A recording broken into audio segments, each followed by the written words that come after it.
Sometimes you can't just leave good enough alone, so you have to Sony. Why? Well, Hello, I like money. because they're interested in a solo Electro film.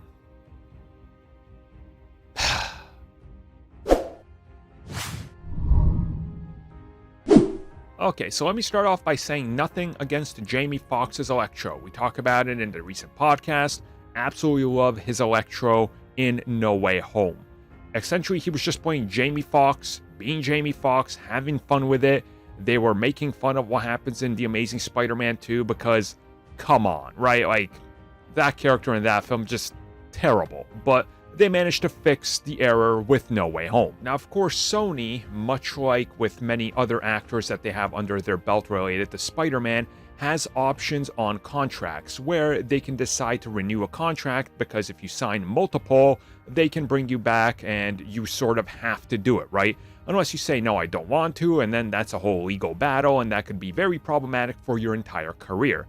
Well, what we're hearing now is after the huge success and reception to Spider-Man No Way Home and the reception to Electro, that Sony is already looking at bringing back Jamie Foxx and spinning him off into his own little corner of the Marvel Universe with a standalone film. Now, if you're keeping up with this, he would join the ranks of Kraven the Hunter, Madam Web, some other Night Garb film, Jackpot, possible mentions of a possible Screwball, which, good God, I hope never, Rhino, Scorpion, and Mysterio at some point was in development and could still be in development. We don't know. So overall, it's nothing to worry about yet, but this could be the way that Marvel Studios and Sony decide to just do the things.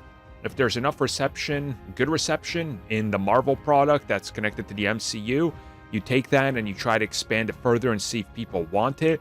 Now, honestly, I don't know what you could really do with Electro.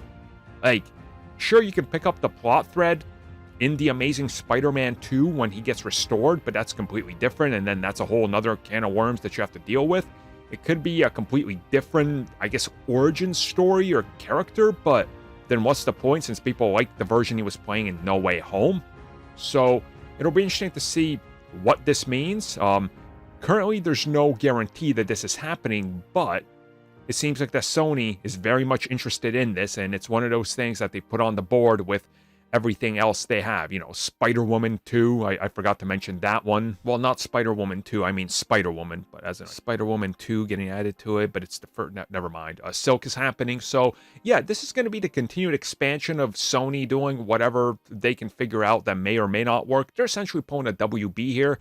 I honestly don't know if I want this. Like, give us fresh new characters. This will be the third time we'd be seeing Electro in like a decade, played by the same actor, but 3 different iterations and characterizations. That seems a little much.